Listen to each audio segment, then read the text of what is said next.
Ouais.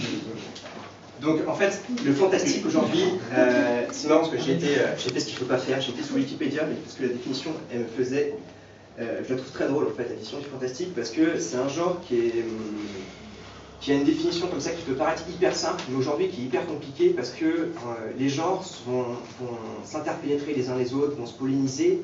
Et aujourd'hui, définir ce que c'est le fantastique, c'est assez difficile en fait, parce que il y a la fantaisie, il y a le fantastique, la science-fiction, mais peu à peu, il y a des uns qui vont mélanger moitié fantaisie, moitié science-fiction, et ainsi de suite. Et au final, on a des bouquins, enfin, fantastique couvre un panel de bouquins qui est très très important. Alors, quand j'étais sur Wikipédia, il disait « Le fantastique est un genre littéraire que l'on peut décrire comme l'intrusion du surnaturel dans le cadre réaliste d'un récit, autrement dit l'apparition de faits inexpliqués, mais théoriquement explicables, dans un contenu du lecteur ressemblant au merveilleux, mais différent tout de même. » Donc, qu'est-ce que ça veut dire tout ça? Donc, en fait, ce qui est assez marrant dans cette définition, c'est le nombre de reformulations ou de nuances qu'on apporte à cette définition. Le fantastique à l'heure actuelle, pour certains, ça va être de la fantaisie, pour d'autres, de la science-fiction.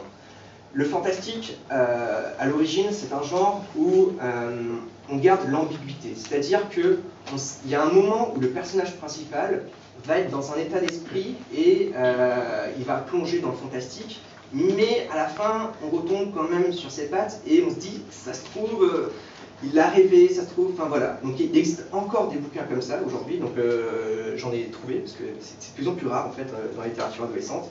Souvent on part du principe que le fantastique est quelque chose qui est normal. Donc pour mieux cerner le fantastique, on va voir les genres qui sont à côté. Donc pour vous, je parlais du Seigneur des Anneaux, on m'a parlé d'Harry Potter, vous connaissez Eragon aussi. Donc tout ça, ça appartient à la fantaisie. La fantaisie, c'est, on va dire grosso modo le principe, c'est dans un autre monde.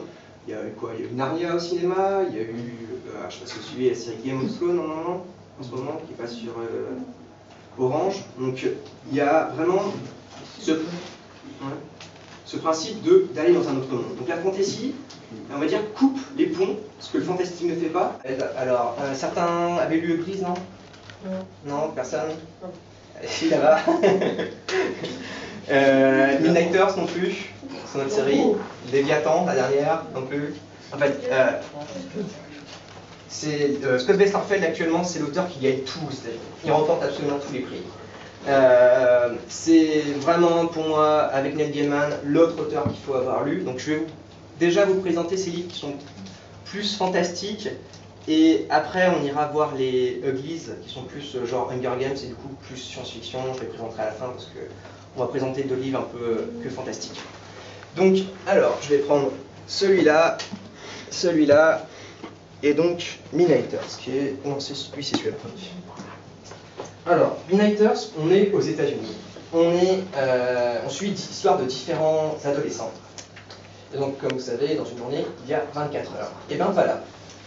Les adolescents vont vite découvrir que certains, il existe une 25e heure, et dans cette 25e heure, ils vont faire toutes les bêtises possibles, inimaginables. Et au début, ils vont aller dans les parcs de jeux, enfin voilà, tout ce qu'on a envie de faire, et qu'il y a les parents derrière nous, ils vont le faire parce que là, cette 25e heure existe juste pour eux.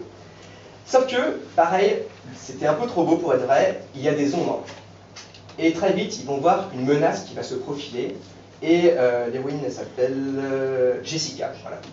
Jessica va très vite prendre conscience que ces ombres, pendant que eux ils s'amusent et qu'ils font un peu n'importe quoi, ces ombres-là menacent les gens qu'ils aiment bien et les menacent eux aussi. Donc Midnighters, il y a 3 tomes et c'est pareil, c'est du fantastique. Et c'est un roman, ce que j'aime chez Scott Westerfeld, c'est qu'il n'y a jamais aucune longueur. C'est impossible de s'ennuyer. S'il marche autant, je pense, et s'il plaît autant aux adolescents, c'est que souvent, on lit un livre et puis il y a une description, on passe à une description qui dure une demi-page, on arrive au bout, on fait content que ce soit fini. Chez Scott Westerfeld, ça n'existe pas. Il y a énormément de dialogue, il y a de l'humour, et on s'ennuie vraiment pas une seule seconde. Et donc ça, c'est la première trilogie qu'il a faite. C'est pas la mieux, mais c'est déjà vraiment très bien. C'est pour moi une série incontournable. Pareil, donc je travaille en librairie, j'ai l'occasion de te conseiller énormément de livres. Et celui-là, j'ai pas eu de mauvais retours. Au contraire, les gens sont venus chercher la suite et m'ont même demandé s'il y avait un 4e tome. Malheureusement non. Donc ça,